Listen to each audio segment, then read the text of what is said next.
नमस्कार विद्यार्थी मित्रांनो, इयत्ता 9वीच्या सर्व विद्यार्थी मित्रांचं आपल्या युट्यूब चॅनलवर सहर्ष स्वागत आहे।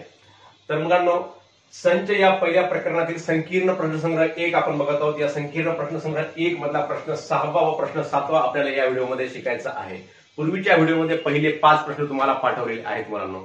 तर हे प्रश्न घेण्याच्या अगोदर आपण जर या चॅनलवर नवीन असाल तर सर्व विद्यार्थी मित्रांनी आपल्या एस कदम सर या चॅनलला सबस्क्राईब करावं, जेणेकरून इयत्ता 5वी स्कॉलरशिप गणित ते इयत्ता 10वी पर्यंतच्या गणिताचे प्रत्येक व्हिडिओ आपणास बघायला भेटतील। त्या चॅनलवर सर्व व्हिडिओ प्रत्येक सराव संच आणि प्रत्येक सराव संचामधला प्रत्येक गणित अपलोड केलेला आहे बेटा। म्हणून तुम्हाला परिपूर्णपणे गणिताचा अभ्यास करण्यासाठी आपल्या चॅनलला सबस्क्राईब करावं ही विनंती करतो। तर 6वा प्रश्न आहे बेटा, एका वर्गातील 28 विद्यार्थ्यांपैकी 8 विद्यार्थ्यांच्या घरी फक्त कुत्रा पाळला आहे, 6 विद्यार्थ्यांच्या घरी फक्त मांजर पाळले आहे। शब्दाकडे लक्ष द्यायचं बेटा, प्रत्येक शब्द महत्वपूर्ण असतो। तुम्हाला मी नेहमी सांगत असतो, शाब्दिक उदाहरणामध्ये शब्द, प्रत्येक गणितामध्ये शब्द आला म्हणजे त्याचं काहीतरी काम असते, अर्थ असते। आता 8 विद्यार्थ्यांच्या घरी फक्त कुत्रा पाळला आहे, 6 विद्यार्थ्यांच्या घरी फक्त मांजर पाळला आहे। म्हणजे फक्त कुत्रा म्हणजे कुत्राच पाळला, मांजर नाही पाळला। किती विद्यार्थ्यांनी? 8 विद्यार्थ्यांनी। 10 विद्यार्थ्यांच्या घरी कुत्रा आणि मांजर दोन्ही पाळले 10 विद्यार्थ्यांच्या घरी। तर किती विद्यार्थ्यांच्या घरी कुत्रा किंवा मांजर यापैकी एकही प्राणी पाळलेला नाही? महत्वपूर्ण प्रश्न आहे, फक्त समजून घ्यावा लागतो चांगला। समजा कुत्रा पाळलेल्या विद्यार्थ्यांची संख्या, समजा कुत्रा पाळलेल्या विद्यार्थ्यांचा संच म्हणा,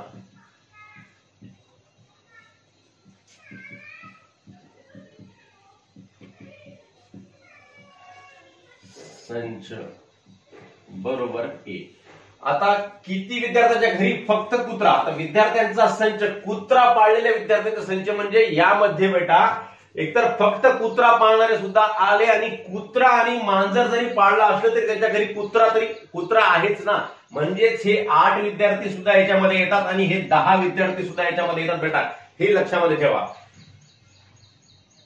फक्त कुत्रा पाळलेले विद्यार्थी, फक्त कुत्रा पाळलेले विद्यार्थी बरोबर 8। कुत्रा व मांजर पाळलेले विद्यार्थी, कुत्रा व मांजर पाळलेले विद्यार्थी ही किती आहेत बेटा? 10। म्हणून आता या संचामध्ये, ए संचामध्ये किती विद्यार्थी आले? मग आता या ठिकाणी एकूण नंबर ऑफ ए बरोबर आहे 8 अधिक 10 बरोबर 18 झाले बेटा। म्हणजे 8 विद्यार्थ्यांनी फक्त कुत्रा पाळला आहे आणि 10 विद्यार्थ्यांनी काय केले?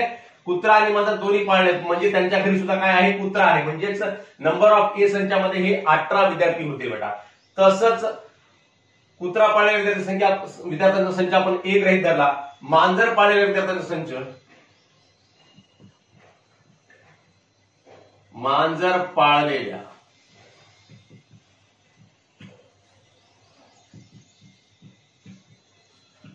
विद्यार्थ्यांचा संच आपण कोणता गृहीत धरायचा? बी गृहीत धरायचा। संच बरोबर बी।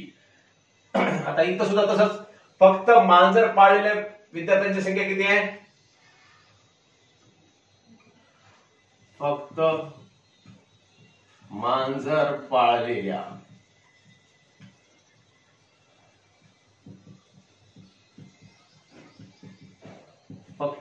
पाळलेल्या विद्यार्थ्यांची संख्या बरोबर किती आहे? 6 आहे। 6 विद्यार्थ्यांनी फक्त मांजर पाळलेलं आहे आणि कुत्रा व मांजर पाळलेले विद्यार्थी किती आहेत दोन्ही मिळून? इथं सुद्धा तेच आले 10 विद्यार्थी। म्हणजे कुत्रा व मांजर मध्ये, कुत्र्यामध्ये सुद्धा हे 10 विद्यार्थी आले आणि मांजर पाळलेल्या विद्यार्थ्यांमध्ये सुद्धा हे 10 विद्यार्थी आले। कुत्रा व मांजर पाळलेले विद्यार्थी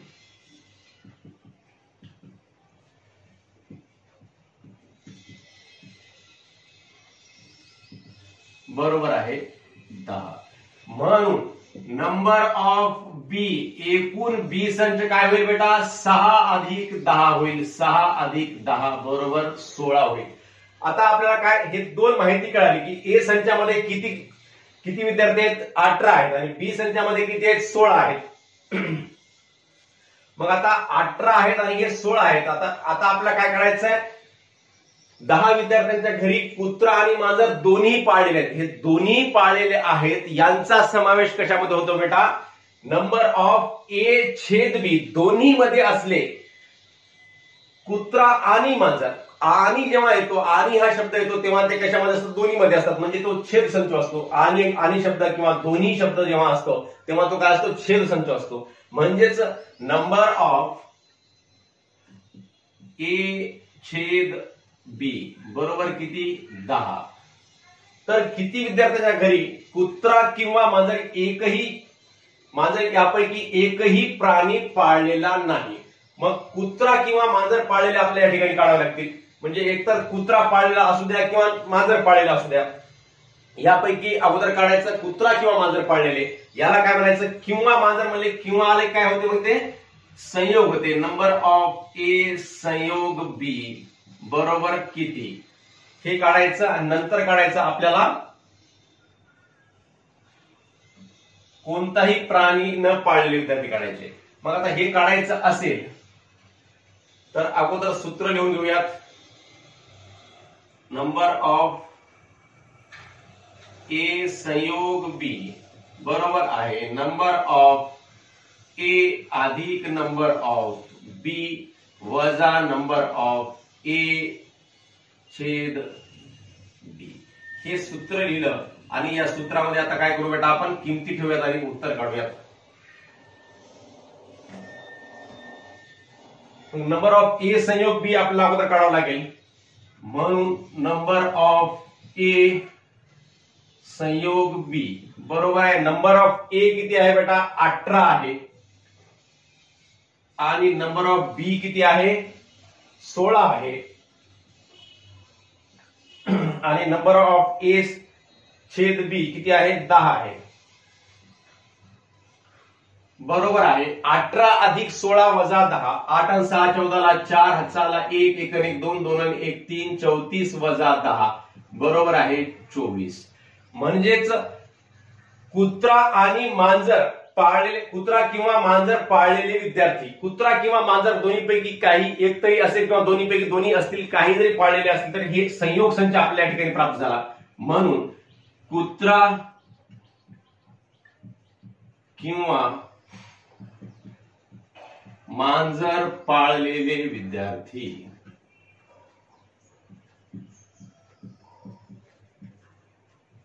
म्हणजे दोन्हीपैकी एक तरी पाळला असेल यांनी किंवा दोन्हीपैकी दोन्ही पाळले असतील, काही पाळले असतील, पण 24 विद्यार्थ्यांनी दोन्हीपैकी एक तरी पाळले किंवा दोन्ही पाळले कुत्रा आणि मांजर. मग एकूण विद्यार्थी संख्या किती आहे बेटा? 28 विद्यार्थी आहेत. एकूण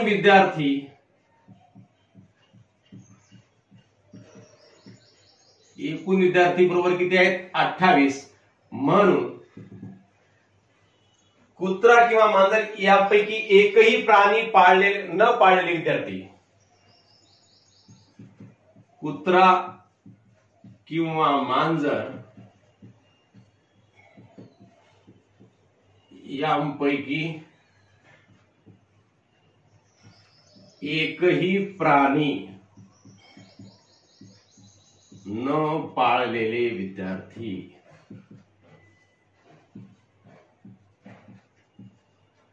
आता हे न पाळलेले कसे काढावे लागतील? एकूण विद्यार्थ्यांमधून पाळलेले विद्यार्थी काय करायचे? वजा करायचे. म्हणजे 28 मधून 24 वजा करायचे. 28 वजा 24 बरोबर आहे 4. म्हणून 4 विद्यार्थ्यांनी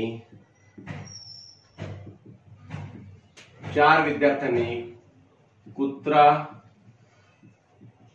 किंवा मांजर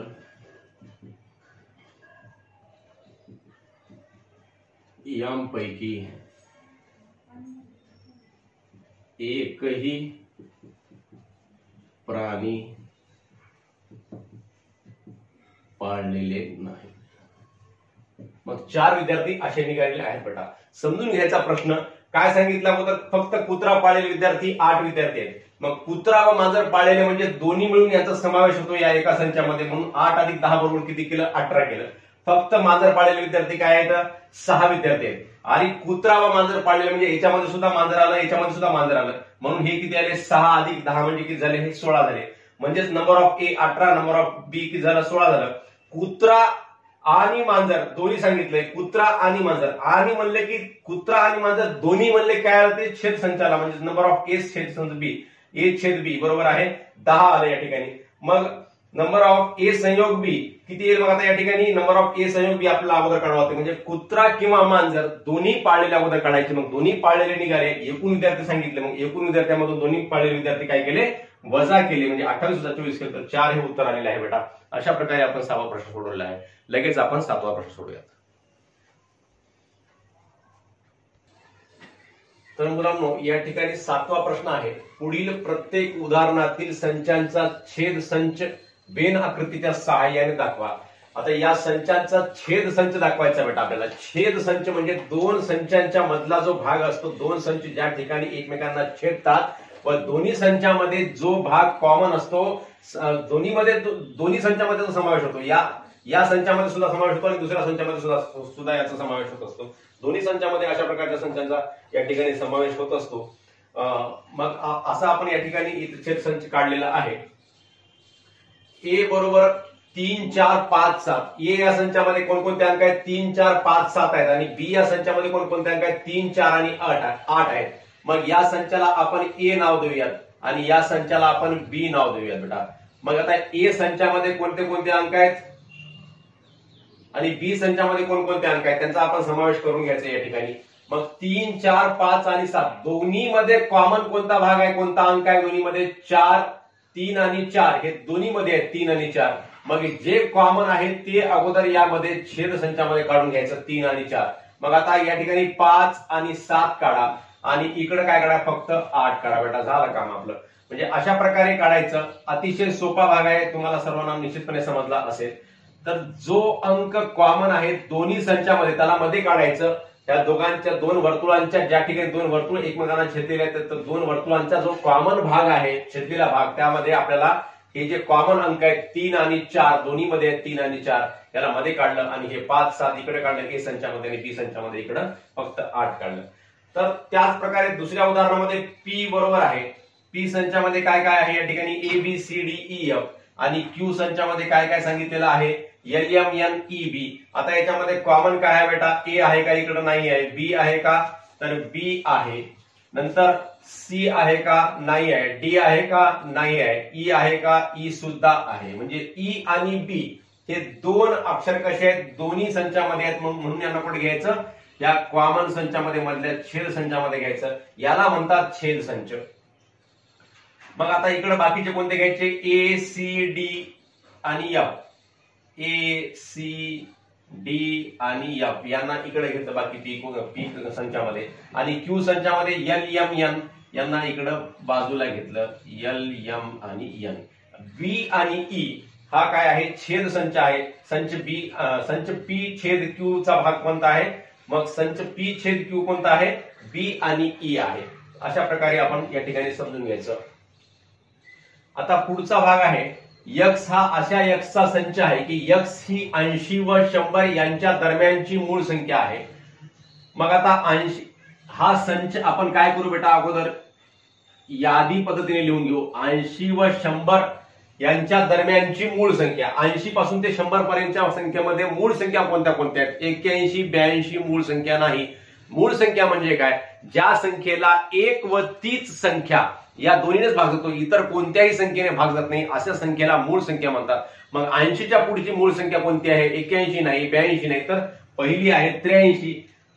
83च्या नंतर 84 नाही. म्हणजे सगळ्या समसंख्या मूळ संख्या नसतात, फक्त 2 ही एकमेव मूळ संख्या आहे समसंख्येमधली. मग 84 ही समसंख्या आहे. 84 कशी आहे? संयुक्त आहे, कारण 84ला 2 न भाग जातो. पुढची संख्या 85. 85ला 5 ने भाग जातो. त्याच्या पुढची 86. 86 परत समसंख्या आहे. फक्त विषम संख्यांचा विचार करायचा बेटा मूळ संख्या काढताना. समसंख्येमधली फक्त 2 ही एकमेव मूळ संख्या आहे. 2च्या पुढच्या इतर ज्या ज्या समसंख्या आहेत त्यांचा विचार करायचा नाही. 85च्या नंतर कोणती संख्या असते? 86. 86 संख्या कशी आहे? संयुक्त आहे. मग 86चा विचार करायचा नाही, समसंख्याचा विचार करायचा नाही. 86च्या पुढची 87. 87ला या संख्येमध्ये दिलेल्या संख्येतल्या अंकांची बेरीज येते 15 येते. 15 बेरीज झाली म्हणजे 3 ने भाग जात असतो. ही 3 ची कसोटी आहे बेटा. 87 मूळ संख्या नाही. 87च्या पुढची विषम संख्या कोणती? 89. 89 ला कोणत्याच संख्येने भाग जात नाही म्हणून 89 मूळ संख्या आहे. 89च्या पुढची विषम संख्या आहे 91. 91 ला 13 भाग जातो, 13 7 91 होतात म्हणून 91 मूळ संख्या या ठिकाणी नाही, संयुक्त संख्या आहे. 91च्या पुढची संख्या आहे 93. 93 ची बेरीज होते 9 3 12 म्हणजे 3 न भाग जाते याला सुद्धा. त्याच्या पुढची संख्या आहे 93च्या पुढची 95. 95 ला सुद्धा 5 ने भाग जातो या ठिकाणी कारण एकक स्थानी 5 आहे. 95च्या पुढची विषम संख्या आहे 97. 97 ची बेरीज होते 9 7 16. 3 न भाग जात नाही, 5 न जात नाही, 7 न जात नाही, कोणत्याच संख्येला जात नाही म्हणजे 97 सुद्धा एक मूळ संख्या आहे बेटा. आणि 99 ला परत 99 ही 100 पर्यंतची सगळ्यात मोठी संख्या आहे. मग 99 ची बेरीज सुद्धा 9 9 18 होते म्हणजे या संख्येला सुद्धा 3 ने भाग जातो. म्हणजेच 80 ते 100 मध्ये मूळ संख्या किती आहेत? 3 आहेत. 83 89 आणि 97. आणि वाय संच आपण लिहूयात आता या ठिकाणी यादी पद्धतीने. वाय हा अशा वायचा संच आहे की वाय ही 90 व 100 मधील विषम संख्या आहे. मग 90 व 100 मधल्या विषम संख्या सगळ्या लिहायच्या बेटा. 91 93 95 97 आणि 99 हे झाल्या 90 ते 100 मधल्या सगळ्या विषम संख्या. मग आता या संख्या आपल्याला या ठिकाणी एक्स वर्तुळामध्ये आणि वाय वर्तुळामध्ये म्हणजेच एक्स संचामध्ये आणि वाय संचामध्ये या ठिकाणी लिहायच्या. 83 89 97. आता या दोन्ही संचामध्ये कोणता कॉमन भाग आहे का, कोणता कॉमन अंक आहे का, कोणती कॉमन संख्या आहे का बघा बरं बेटा. तर 83 आहे का नाही, 89 आहे का नाही, 97 आहे दोन्हीमध्ये. मग हे 97 जे आहे ते आपल्याला या ठिकाणी दोन्ही संचाच्या छेदसंचामध्ये लिहायचं. मग 97 हा काय आहे? एक्स आणि वायचा छेदसंच आहे. मग आता 83 89 इकडे लिहूयात आपण. एक्स मध्ये 83 आणि 89 आणि वाय मध्ये 91 93 95 आणि 99. 91 93 95 आणि 99. तर अशा प्रकारे आपण या ठिकाणी काय केलेलं आहे? हे छेद संच दाखवले बेटा. अतिशय सोपा भाग आहे, काही अवघड नाही. वाटल्यास आपण थोडक्यामध्ये इथे छेद संच दाखवूयात.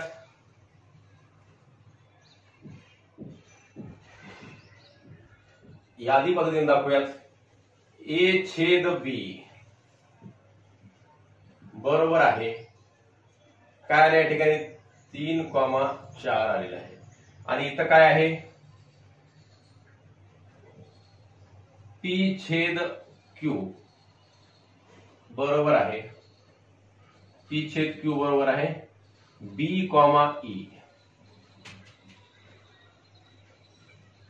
आणि इथं काही एक्स छेद वाय बरोबर आहे फक्त काही 97 येईल.